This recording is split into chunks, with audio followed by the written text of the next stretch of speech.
Boa noite, pessoal. Bom estar com vocês novamente. Hoje nós vamos concluir o nosso estudo, que eu intitulei Cura Divina em Tempo de Covid. É a parte 13, parte final.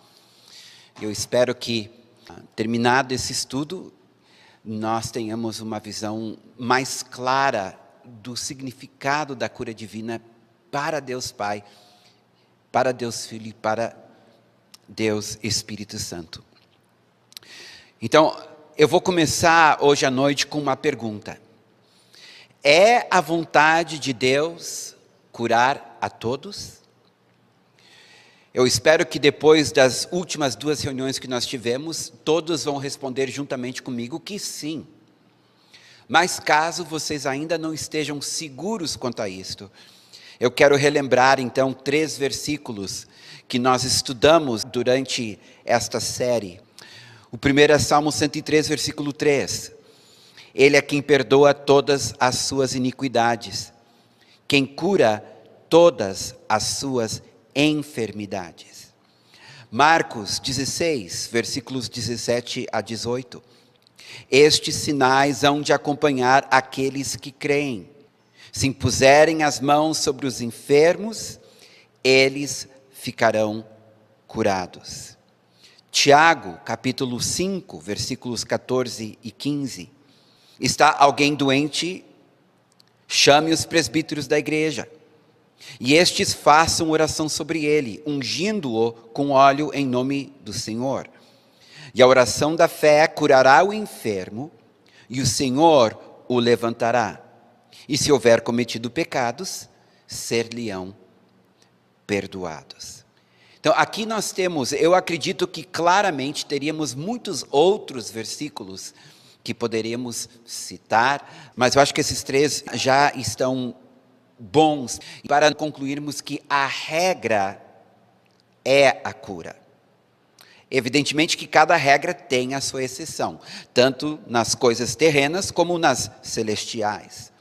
Mas estamos certos, pelos textos que acabamos de ler, que nosso Pai Celestial deseja, via de regra, curar os enfermos. E aliás, isso é intuitivo na verdade, porque quando ficamos doentes, nós não pensamos 2 vezes em procurar um médico, em tomar remédio. Nós não pensamos em perguntar ao Senhor: Senhor, será que eu devo ir no médico por causa desta minha enfermidade? Senhor, será que eu devo fazer esse tratamento que o médico me receitou por causa desta enfermidade? Nós não pensamos nisto. Imaginamos que sim. E ainda que isso não seja consciente, mas inconscientemente, nós pensamos que se nós estamos doentes, nós devemos buscar a cura. Não passa pela nossa cabeça que o Senhor gostaria que não procurássemos o médico, certo?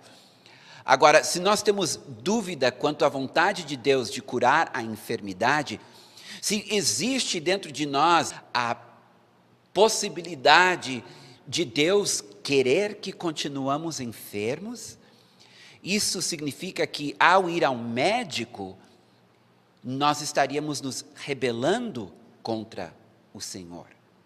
Não haveria coerência na nossa atitude, pois se acreditamos que a doença de alguma maneira é para o nosso bem, então nós deveríamos receber a enfermidade como uma bênção de Deus e não procurar um médico e não fazer tratamento. Evidentemente que nenhum de nós pensa assim ou fará assim, porque intuitivamente nós sabemos que a vontade de Deus é a nossa cura, é a nossa saúde. O nosso corpo sabe disso, por isso que ele tem mecanismos de defesa, um sistema imunológico que se autocura, que se autoajuda. Deus colocou no nosso corpo a capacidade de se auto-regenerar, de se auto-curar. O Senhor colocou em nós um instinto de sobrevivência. E o Senhor colocou em nosso espírito esta convicção de que Ele deseja nos curar.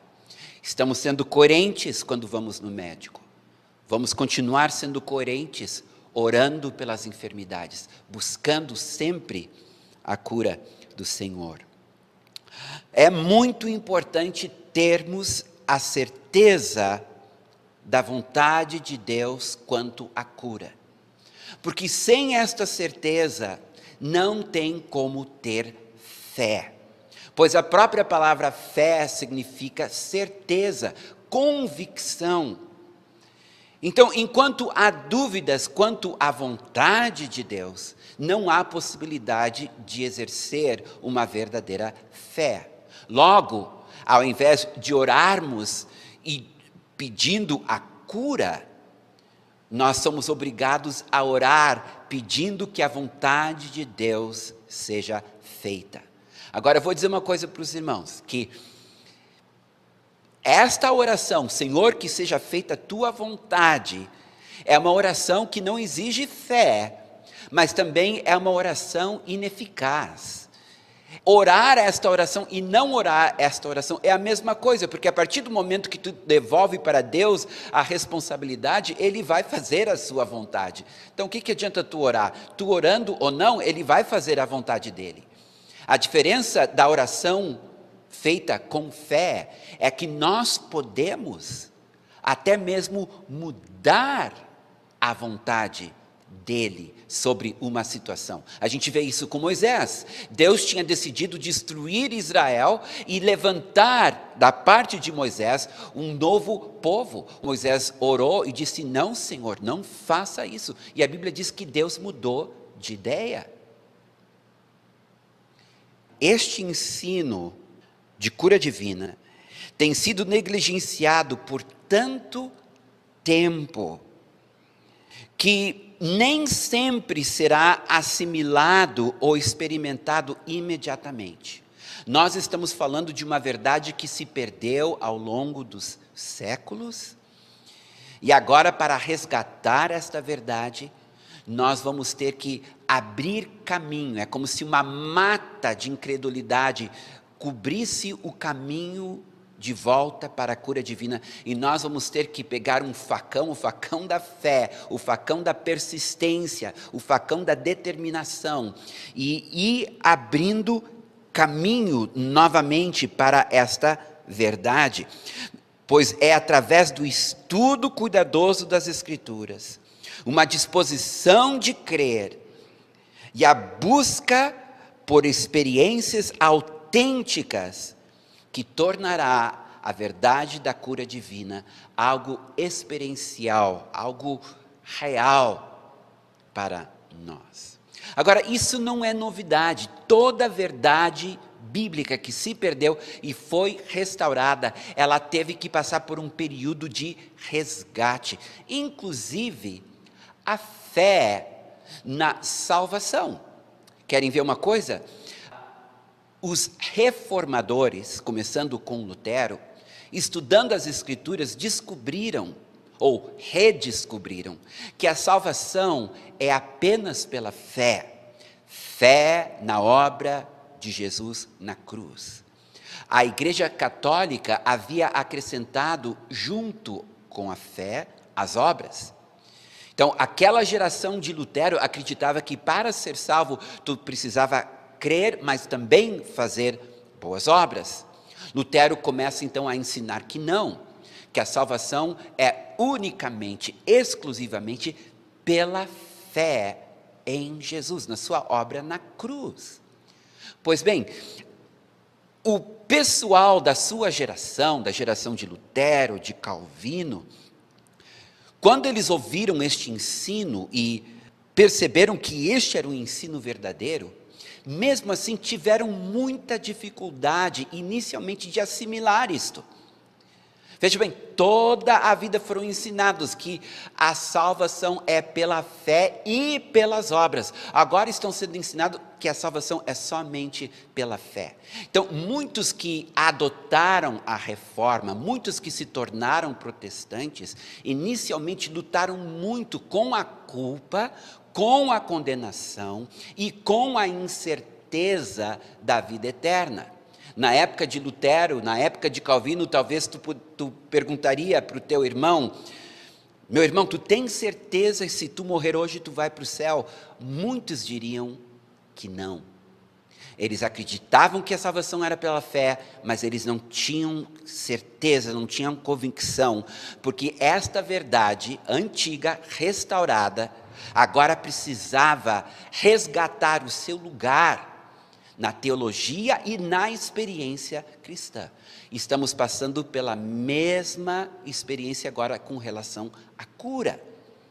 Nós estamos entendendo que a cura ela é bíblica, ela faz parte da redenção, mas nós vamos ter que batalhar, nós vamos ter que realmente persistir até que esta experiência se torne nossa experiência, até que esta verdade se torne nossa verdade.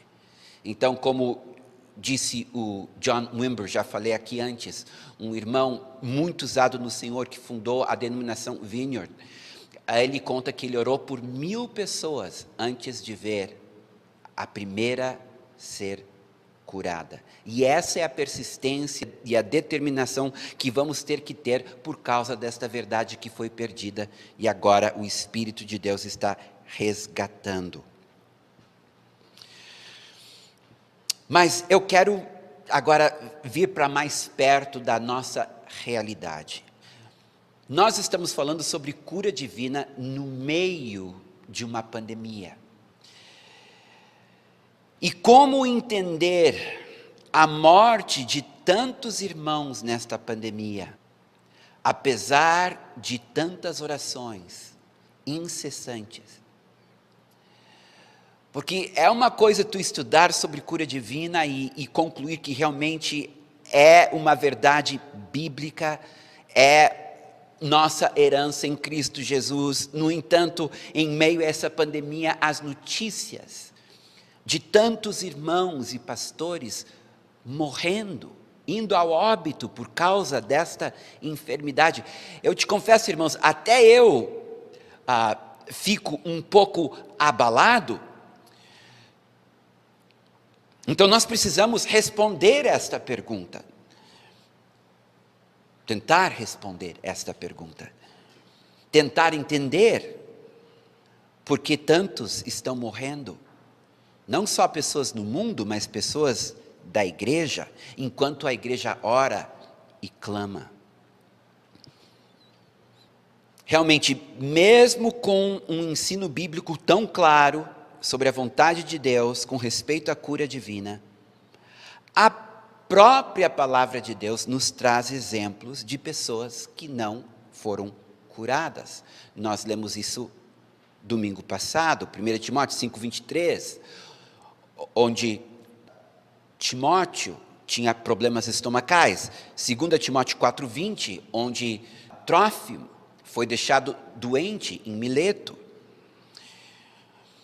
Então, esta ambiguidade que nós estamos experimentando durante esta pandemia, esta ambiguidade que nós encontramos inclusive nas Escrituras, nos força a reconhecer que nós estamos lidando com um mistério. Diz em Mateus capítulo 13, versículos 10 e 11, então se aproximaram os discípulos e lhe perguntaram: por que lhes falas por parábolas? Ao que Jesus respondeu: porque a vós outros é dado conhecer os mistérios do reino dos céus, mas àqueles não lhes é dado conhecer.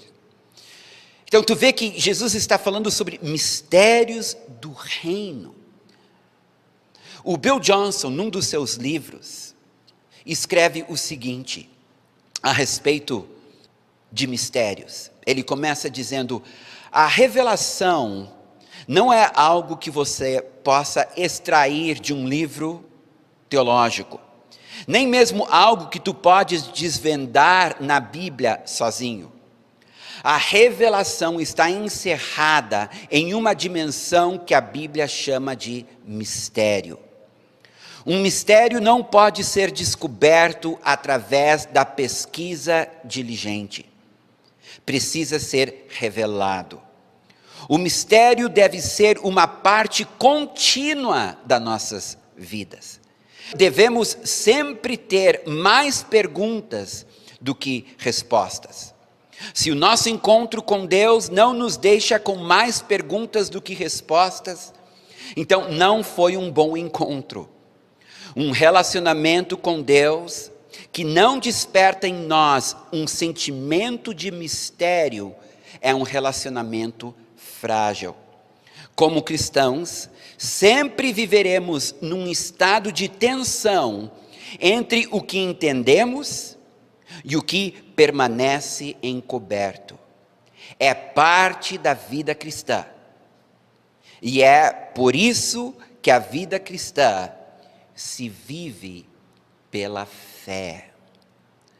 Em Deuteronômio 29 diz: as coisas encobertas pertencem ao Senhor, nosso Deus.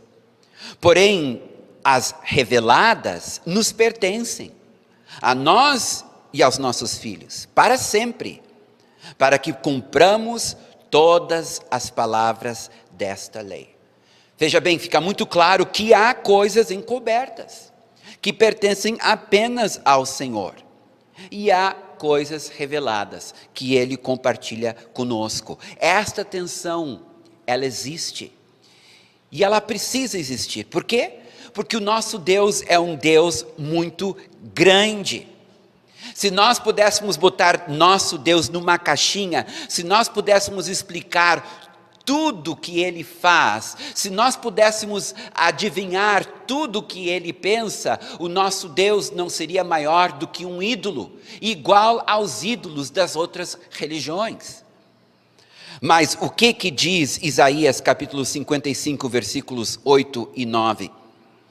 Porque os meus pensamentos não são os vossos pensamentos, nem os vossos caminhos, os meus caminhos, diz o Senhor. Porque assim como os céus são mais altos do que a terra, assim são meus caminhos mais altos do que os vossos caminhos, e os meus pensamentos mais altos do que os vossos pensamentos. Logo, meus irmãos, quando perante uma situação que desafia o nosso entendimento e senso de justiça, a grande tentação é nos ofendermos com Deus e perdermos a nossa confiança nele. Por isso, a palavra de Deus também diz em Provérbios capítulo 3, versículos 5 e 6. Confie no Senhor de todo o seu coração e não se apoie no seu próprio entendimento. Reconheça o Senhor em todos os seus caminhos, e Ele endireitará as suas veredas. O confiar no Senhor é um ato de fé, e nós só precisamos realmente confiar nele quando nós estamos em apuros. Nós só precisamos realmente confiar nele quando nós não entendemos o que está acontecendo. Quando tudo está indo bem, quando tudo está indo a nosso favor, nós não precisamos de fé, nós não precisamos de confiança. É quando tudo está dando errado e nós não entendemos o porquê, é quando nossos irmãos estão morrendo apesar das nossas orações, dos nossos clamores e jejuns, e nós não entendemos porquê. Sabendo que a palavra de Deus fala em cura, no entanto, nós estamos vendo exatamente o oposto. É nesta hora que nós precisamos pegar esse texto e decidir. Eu vou confiar no Senhor de todo o meu coração, não vou me apoiar no meu próprio entendimento, não vou tentar entender. É um mistério. Então eu vou confiar no meu Deus, que o que Ele está fazendo é o melhor, vai trazer glória para o seu nome, e na minha vida vai também trazer glória ao seu nome, porque todas as coisas cooperam para o bem daqueles que amam a Deus. Quando nós confiamos, quando nós não nos apoiamos no nosso entendimento, quando nós reconhecemos o Senhor em todos os nossos caminhos, Isso significa, eu creio que Ele está no controle. Eu creio que o que Ele está fazendo pensando no meu bem e no bem do meu irmão.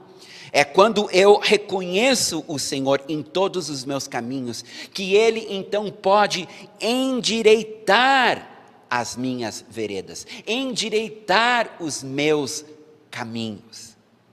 Pois é quando eu deixo de confiar, deixo de crer, começo a me ofender, que eu começo a tropeçar e a errar. Ele não pode me conduzir se eu estou ofendido com Ele. Ele não pode me usar se eu perdi a fé ou a confiança nele. Então eu preciso confiar, eu preciso deixar de lado. Se os meus pensamentos não estão alinhados, se a minha experiência não está alinhada com a palavra de Deus, eu vou ficar com a palavra de Deus.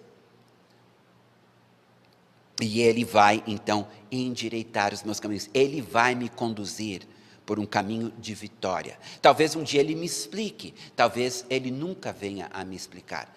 Jó passou tudo o que ele passou e Deus nunca explicou para ele o que tinha acontecido. Deus só disse, eu sou Deus e tu não é. E para Jó bastou. Para Jó bastou. Disse, eu te conhecia de ouvir falar, mas hoje meus olhos te veem e eu me arrependo. Em meio a tantas perdas de vidas, como nós temos presenciado, nós precisamos perseverar e não esmorecer na oração. Eu sei que para alguns irmãos deve ser uma tentação. Por que orar? Se eu oro, mas o meu irmão não sobrevive. Essa não é a atitude correta. A atitude correta é um mistério, eu não entendo, mas eu vou continuar fazendo aquilo que eu sei que é certo, aquilo que eu sei que é bíblico, aquilo que eu sei que o Senhor me mandou fazer. Ele mandou orar sem desanimar.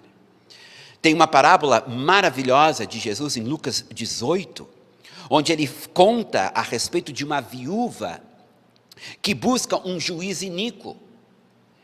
E esse juiz, ele não quer atendê-la, ele não quer fazer justiça para esta viúva. Mas ela é persistente, todos os dias ela está batendo na sua porta. Então, um dia, o juiz cansado, ele diz, eu não temo a Deus e eu não temo aos homens. Mas para que essa mulher me deixe em paz, eu vou atendê-la. E ele atende ela e ele faz justiça. Então, Jesus conclui a parábola dizendo, considerai no que diz este juiz iníquo. Não fará Deus justiça aos seus escolhidos, que a Ele clamam de dia e de noite, embora pareça demorado em defendê-los. Digo-vos que depressa lhes fará justiça. Contudo, quando vier o Filho do Homem, achará porventura fé na terra? Ele inicia contando esta parábola dizendo assim, o dever de orar sempre e nunca esmorecer. Existe uma ligação muito forte entre fé e oração. Maior a minha fé, mais eu oro. Menor a minha fé, menos eu oro. Então, é a oração que tira a medida do tamanho da nossa fé. E Jesus está dizendo, olha aqui, se vocês pararem de orar, significa que vocês pararam de crer. Nós não podemos parar de orar, irmãos, porque nós não podemos parar de crer. Ele diz, pode parecer demorado, mas vai chegar uma hora que a resposta vem.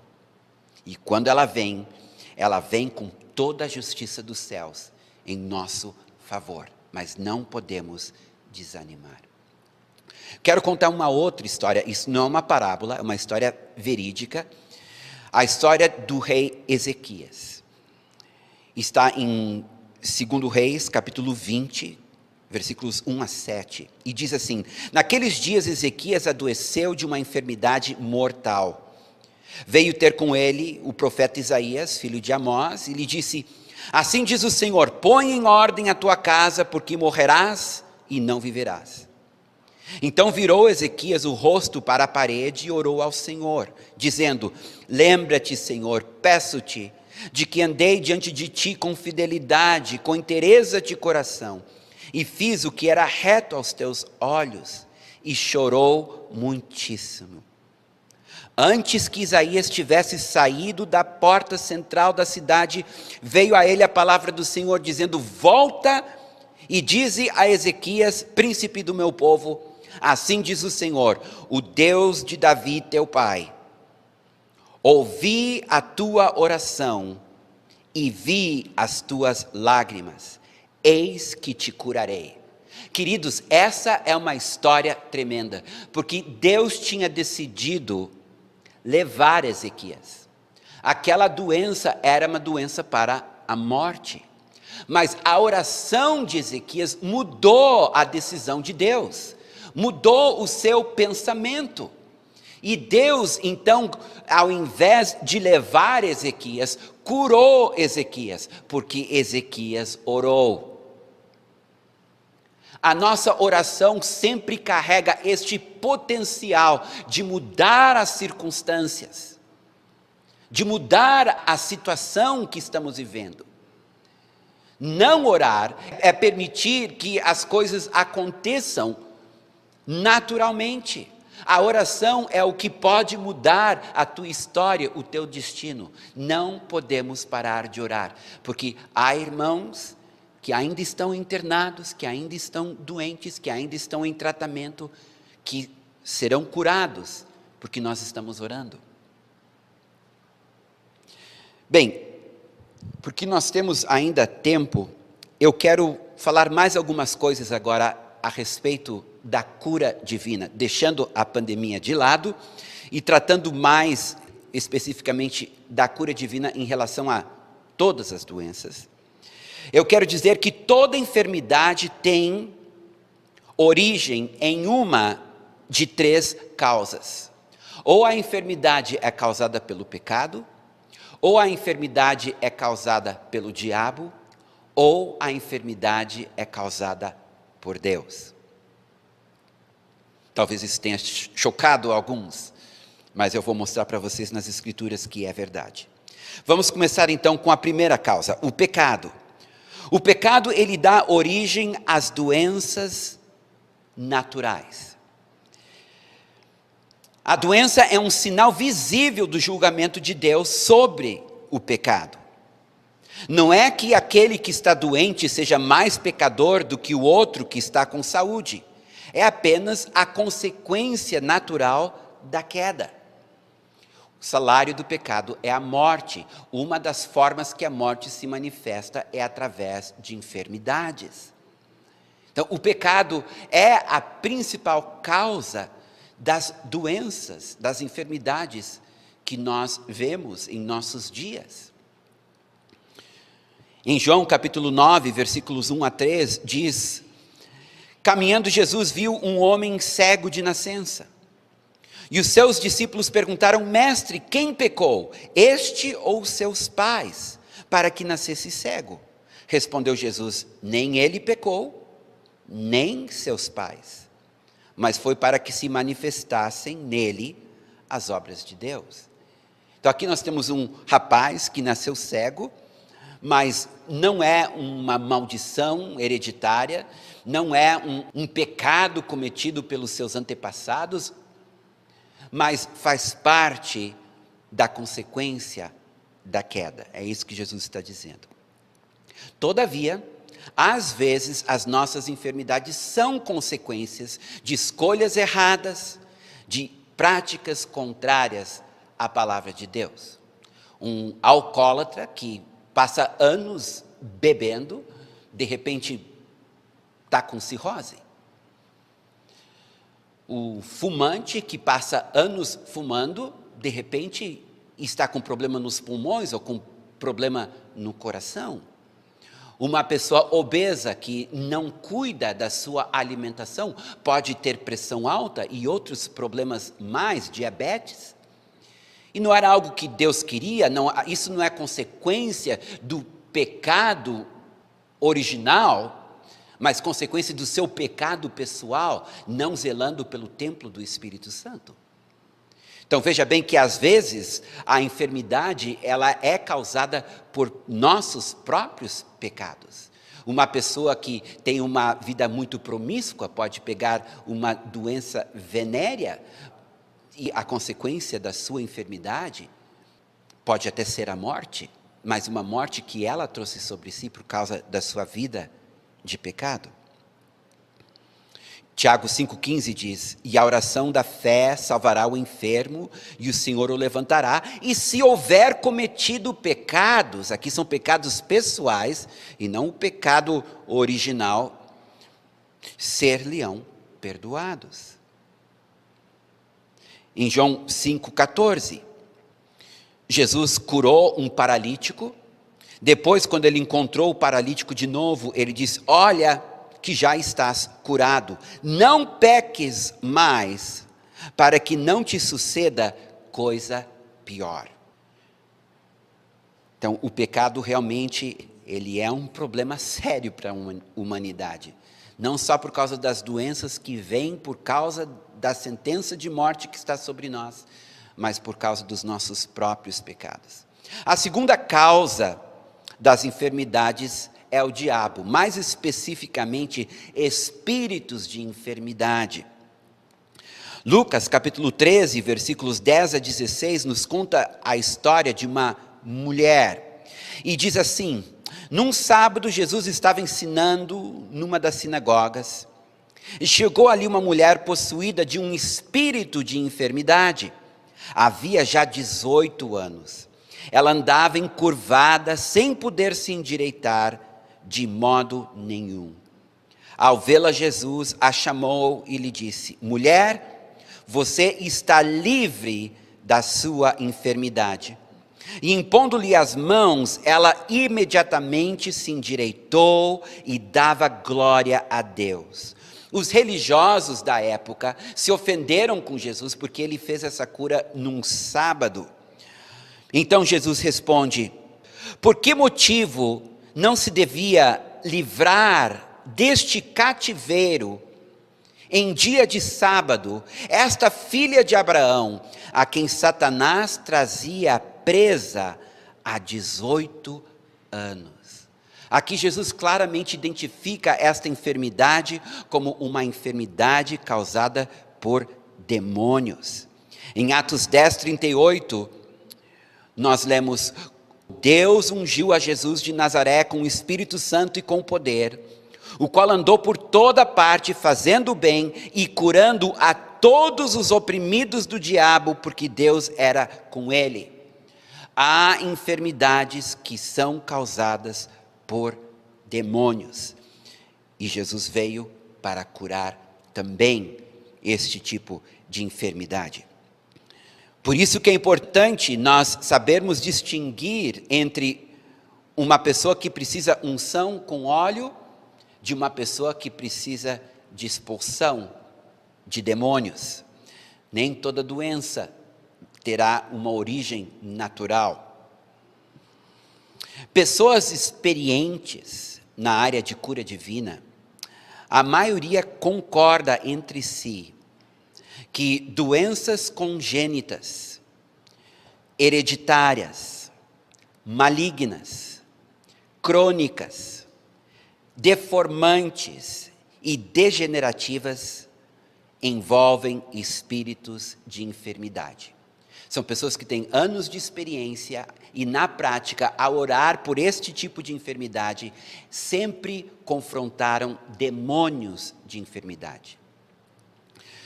Então, é um consenso entre irmãos e irmãs que têm experiência com cura divina. Bem, terceira causa de enfermidades, nosso Deus. É uma das formas dele nos disciplinar. Em Salmo 119, versículos 67, depois 71, diz assim, antes de eu ser afligido, eu andava errado, mas agora guardo a tua palavra. Foi bom que eu tivesse passado pela aflição, para que aprendesse os teus decretos. Em 2 Coríntios, capítulo 11, versículos 29 a 32, falando sobre a ceia do Senhor, Paulo adverte: pois quem come e bebe sem discernir o corpo, come e bebe juízo para si. Eis a razão porque há entre vós muitos fracos e doentes, e não poucos que já morreram. Porque se nós julgássemos a nós mesmos, não seríamos julgados. Mas quando julgados, somos disciplinados pelo Senhor, para não sermos condenados com o mundo. Então aqui Paulo ele deixa muito claro que a doença é uma forma de Deus disciplinar o seu povo. Não porque ele é mau, pelo contrário, porque ele quer salvar a nossa alma. Porque quando a gente está caminhando para o inferno, por causa das nossas atitudes e ações, Deus ele intervém para nos resgatar, nos trazer de volta. E às vezes, como diz o ditado, não está na Bíblia, mas é um ditado muito comum no meio da igreja, quando a pessoa não vem por amor, ela acaba vindo pela dor. Então, às vezes, o Senhor precisa permitir uma enfermidade para poder chamar a nossa atenção, para poder nos chamar ao arrependimento. Isso significa, irmãos, que tem gente no meio da igreja que estão enfermos porque estão sendo disciplinados pelo Senhor. E uma coisa que me choca é que eu já soube de pessoas participando da ceia em pecado, sem qualquer temor de Deus. Eu quero dizer para ti, olha, não faça isso. Não faça isso. Aqui está muito claro que se tu estás em pecado, se tu não está arrependido, é preferível não tomar a ceia, porque tu estarás tomando juízo sobre si. Agora, quando a doença é causada pelo Senhor como uma forma de disciplina, o importante é que, por ser um ato disciplinar, assim que nós nos arrependemos, assim que nós nos voltamos para Ele, nós podemos buscar e esperar a cura. Porque a vontade de Deus não é que estejamos doentes, a vontade de Deus é que estejamos perto dEle. Ao nos arrependermos, ao nos voltarmos para Ele, como um bom pai, Ele vem e nos abraça, e nos cura, e nos restaura. Existem alguns impedimentos para a cura. E é importante nós sabermos disso, porque às vezes nós estamos orando por alguém e nada acontece, e a pessoa não é curada, e a gente não sabe se é porque ela não teve fé, ou porque tu não teve fé, ou porque faltou unção, mas nem sempre tem como saber por que a pessoa não foi curada. Mas tem algumas coisas que a gente pode identificar. E eu já tive a experiência de, ao identificar na vida de uma pessoa por quem eu estou orando e a cura não está acontecendo, ao identificar alguns desses impedimentos, ao remover o impedimento, vem a cura. Então, o primeiro deles é o pecado não confessado. O pecado não confessado e não abandonado pode impedir a cura. Salmos 32, 13 e 5. Enquanto calei os meus pecados, envelheceram os meus ossos, pelos meus constantes gemidos todo o dia. Confessei-te o meu pecado e a minha iniquidade não mais ocultei. Eu disse, confessarei ao Senhor as minhas transgressões, e tu perdoaste a iniquidade do meu pecado. Subentende-se que em seguida veio então a cura. Porque o seu pecado e a falta de confissão e arrependimento estava deixando o salmista doente. Segundo impedimento, a falta de perdão. Jesus é muito claro em Mateus 6, 14 e 15. Porque se perdoardes aos homens as suas ofensas, também vosso Pai Celeste vos perdoará. Se, porém, não perdoardes aos homens as suas ofensas, tampouco vosso Pai vos perdoará as vossas ofensas. Então, a falta de perdão nos mantém debaixo do jugo do pecado, que nos impede de ser curado. Aqueles que têm experiência em cura divina, que têm um chamado, um ministério na área da cura divina, dizem que um dos pecados mais frequentes que eles encontram e que impede a cura divina é a falta de perdão, é a ofensa. Então, se tu tem alguma enfermidade, dê uma pensadinha aí se tu não precisa perdoar alguém, e talvez com isso venha a tua cura rápida. Terceiro, um espírito de enfermidade pode impedir a cura, se não expulso. Por isso que é importante a gente discernir. Tu está orando por uma pessoa para que ela seja curada, mas tu não está confrontando o espírito de enfermidade que está na vida dela. Então, ele precisa ser confrontado e expulso. Lucas 13, 10, 11 e 16. Num sábado, Jesus estava ensinando numa sinagoga, e chegou ali uma mulher possuída de um espírito de enfermidade, havia já 18 anos. Ela andava encurvada sem poder se endireitar. Então Jesus a curou e identificou que a sua enfermidade era causada por um espírito de enfermidade que teve que ser confrontado e expulso. 4. Uma maldição pode impedir a cura, enquanto essa maldição não for quebrada. Em Deuteronômio, capítulos 28, versículos 15, 22 e 27, será, porém, que se não deres ouvidos à voz do Senhor teu Deus, não cuidando em cumprir todos os seus mandamentos e os seus estatutos que hoje te ordeno, então virão todas estas maldições sobre ti e te alcançarão. O Senhor te ferirá com tísica, e a febre, e a inflamação, e a secura, e com crestamento, e isso te perseguirá até que pereças. O Senhor te ferirá com as úlceras do Egito, com tumores, com sarna e com prurido, de que não possas curar-te. Então, a maldição, seja ela hereditária ou uma maldição que tu trouxe sobre ti mesmo através dos teus pecados ou teu envolvimento com o ocultismo, então a maldição tem que ser quebrada. Se ela não for quebrada, a enfermidade continua. E o último impedimento que muitas vezes se identifica são feridas de alma. Estou falando de traumas e de rejeição, por exemplo. Então, no Salmos 31, versículos 9 e 10 diz: compadece-te de mim, Senhor, porque me sinto atribulado. De tristeza os meus olhos se consomem, e a minha alma e o meu corpo também.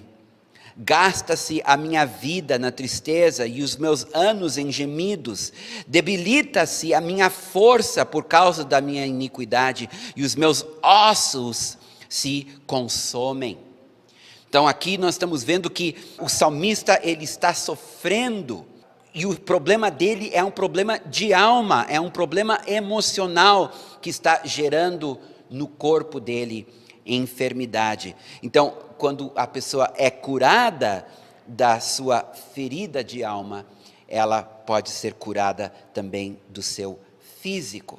Então é importante nós identificarmos estes possíveis impedimentos para a cura. Identificados, removidos, a cura ocorre com bastante facilidade. Agora, não mais falando sobre impedimentos, mas agora falando sobre o que é necessário para experimentarmos a cura. Evidentemente que a primeira coisa que nós precisamos quando estamos em busca de cura divina é fé. Pois diz Tiago 5,15, e a oração da fé sarará o enfermo. A fé tem um papel importante na cura divina. Muitas vezes Jesus disse ao enfermo que acabou de ser curado: vai em paz, a tua fé te curou. Em outras ocasiões ele disse: seja feito conforme a tua fé. Então a fé é muito importante para a cura divina. No entanto, precisamos saber que a fé é apenas um catalisador. A cura, ela vem não apenas por meio da fé. Ela vem por meio da fé no nome de Jesus. É este nome que tem poder para curar as nossas enfermidades. A pessoa, ela é curada pelos méritos de Jesus e não pelos méritos de quem está ministrando. Às vezes nós ficamos inseguros, pensando, mas será que se eu orar a pessoa vai ser curada?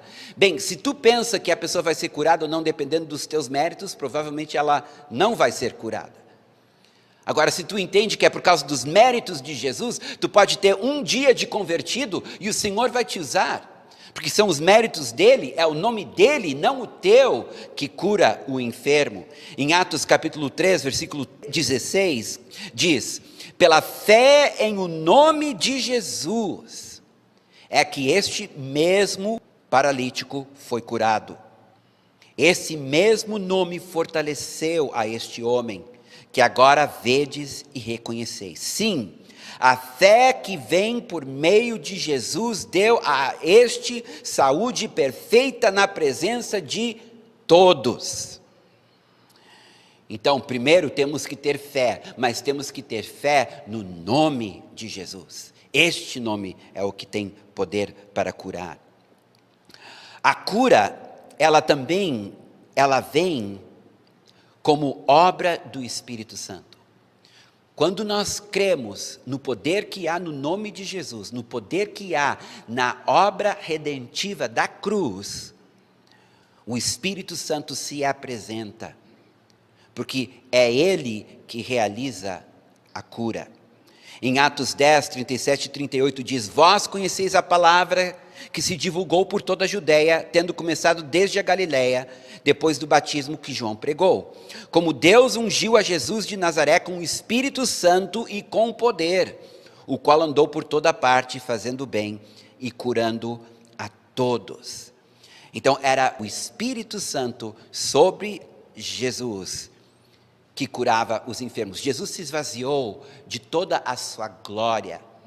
Ele não reteve nada do seu poder, mesmo sendo ele Deus. Por isso ele teve que ser cheio do Espírito.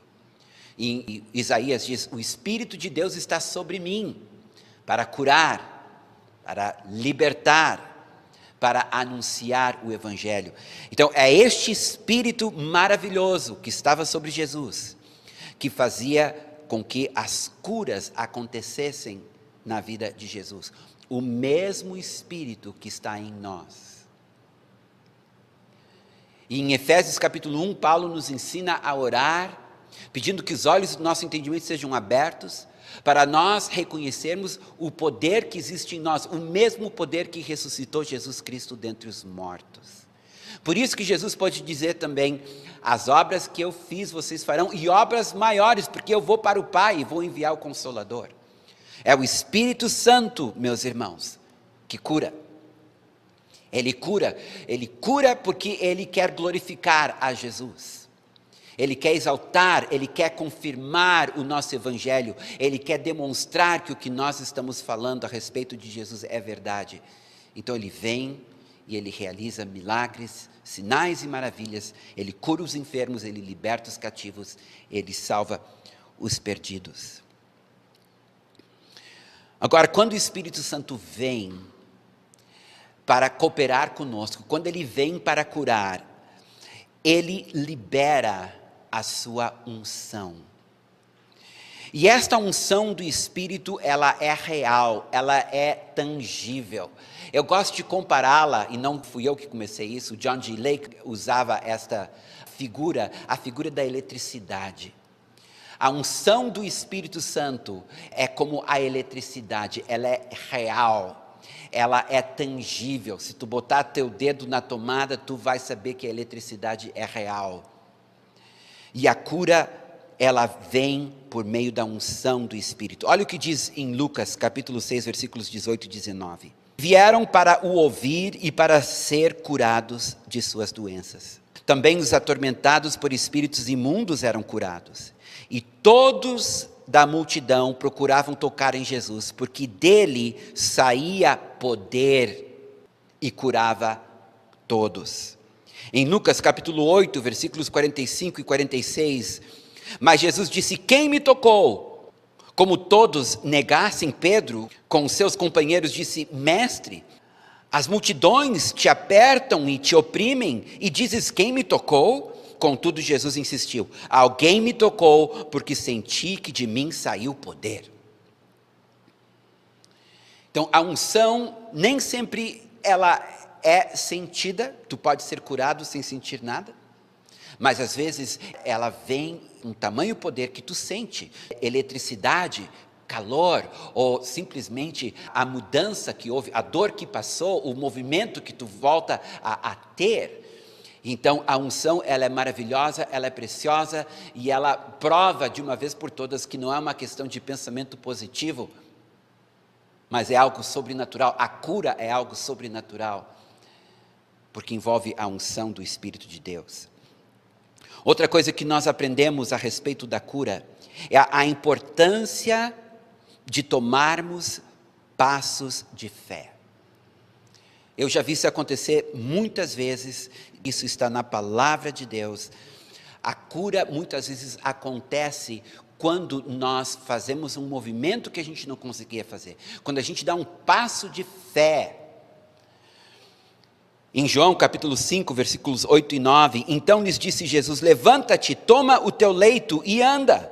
Imediatamente o homem se viu curado, e tomando o leito, pôs-se a andar, e aquele dia era sábado. Então, se aquele homem não tivesse obedecido a Jesus, não tivesse se levantado, não tivesse tomado o seu leito, então, se tu tem alguma enfermidade que te impede de fazer algum tipo de movimento, ora pela cura, crê na cura e movimenta aquele membro que tu não conseguia movimentar. Tu poderás ser surpreendido. A importância também da persistência na cura divina. Aqui tem uma história muito curiosa em Marcos, onde Jesus, ele pega um cego pela mão, ele leva ele para fora da aldeia, ele aplica saliva aos olhos do cego, impõe as mãos e pergunta daí: tu vês alguma coisa? Então, o que o cego responde é: vejo os homens como árvores, andando. Então, novamente, lhe pôs as mãos nos olhos, e ele então passa a ver claramente. Isso está em Marcos capítulo 8, versículos 23 a 25. Agora, pensem comigo, é Jesus que está orando por este cego. Vocês acham que Jesus vai impor as mãos sobre um cego e a cura não será imediata e completa e plena? Eu acredito que o que nós temos aqui é uma aula, um ensinamento de Jesus, que nós devemos ser persistentes quando nós oramos por um enfermo. E se há qualquer sinal de melhora, seja 10%, 20%, 30%, nós devemos insistir com a cura, até que seja 100%.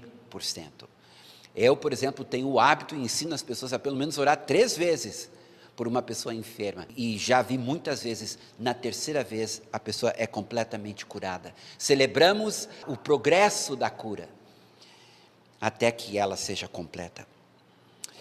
Vem a pergunta: imponho as mãos ou unjo com óleo? Já estou encerrando. Porque a Bíblia fala nos dois. Em Lucas 4,40, diz assim: ao pôr do sol, todos os que tinham enfermos de diferentes moléstias, lhes traziam e ele os curava impondo as mãos sobre cada uma. Em Marcos 16, 17 e 18 diz: estes sinais hão de acompanhar aqueles que creem. Se impuserem as mãos sobre os enfermos, eles ficarão curados. Já em Marcos 6, 12 a 13, diz dos discípulos: então saindo eles, pregavam ao povo que se arrependesse. Expeliam muitos demônios e curavam numerosos enfermos, ungindo com óleo. Já em Tiago 5,14 diz: está alguém entre vós doente, chame os presbíteros da igreja, e estes façam oração sobre eles, ungindo-os com óleo. Então nós temos a imposição de mãos e nós temos o óleo. Qual que a gente usa quando vamos orar por um enfermo? Segue a direção do Espírito. Se tu sente de ungir com óleo, unge com óleo. Se tu sentir de impor as mãos, impõe as mãos. A imposição de mãos é importante porque tem a ver com transferência. Quando tu toca a pessoa, a unção que está sobre ti passa para a pessoa. O óleo representa o Espírito Santo. Então, quando tu derramas o óleo, tu estás dizendo, é a unção do Espírito que te cura. Então, acredito que depende muito da direção de Deus quanto a qual dos dois usar. Outra coisa, nós oramos pelo enfermo ou nós falamos a enfermidade? Porque os dois estão presentes na Bíblia. Muitas vezes, aliás, eu não lembro de uma vez que Jesus tenha orado por um enfermo. Ele normalmente dava uma ordem, levanta, estica a mão, carrega a tua cama. Então Jesus dava uma ordem à enfermidade, ele mandava que a enfermidade saísse, que a enfermidade fosse curada. Então nós encontramos isso em Atos 3, versículos 6 a 8. Pedro, porém, lhes disse: não possuo nem prata nem ouro, mas o que tenho, isso te dou. Em nome de Jesus Cristo Nazareno, anda. E tomando-o pela mão direita, o levantou. Imediatamente os seus pés e tornozelos se firmaram, e de um salto se pôs em pé. Então, muitas vezes, nós falamos a enfermidade, e nós ordenamos que a dor passe, que aquela enfermidade saia do corpo da pessoa, que aquele osso seja remendado, que aquele pâncreas volte a funcionar. Mas também, às vezes, se ora pelos enfermos. Diz em Atos 28, 8 a 9, aconteceu achar-se enfermo de disenteria, ardendo em febre, o pai de Públio.